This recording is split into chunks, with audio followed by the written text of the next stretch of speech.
Munculnya Ressa Rizky Rosano, 24 tahun, pemuda asal Banyuwangi yang mengaku anak kandung penyanyi Denada menimbulkan tanda tanya besar. Kini, giliran mantan asisten rumah tangga, ART, Denada, Sophia mengungkapkan pernah bertemu langsung dengan Ressa Rizky Rosano di rumah Emilia Contessa, ibu Denada. Saat itu, almarhumah Emilia Contessa pernah mengungkapkan bahwa Ressa Rizky Rosano bukan anak kandung Denada. "Kalau saya sih pernah ketemu ini anak, tapi kan aku nggak tahu kalau itu anaknya Mbak Dena ya kan?" kata Sophie, dikutip Tribun Sumsel dari YouTube Cumi Cumi, Selasa, 13 Januari 2026. "Setahu saya itu dari dulu memang anak tersebut selalu sama Ibu Emil," panggilan mendiang Emilia Contessa. Beliau, almarhumah Emilia Contessa, bilang kalau anak itu bukan anak Mbak Denada.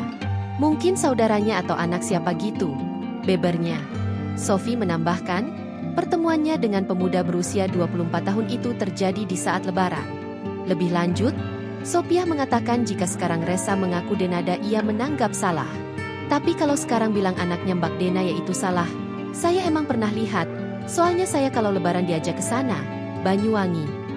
Bisa 2 minggu sebelum mendiang Ibu Emil meninggal," jelasnya.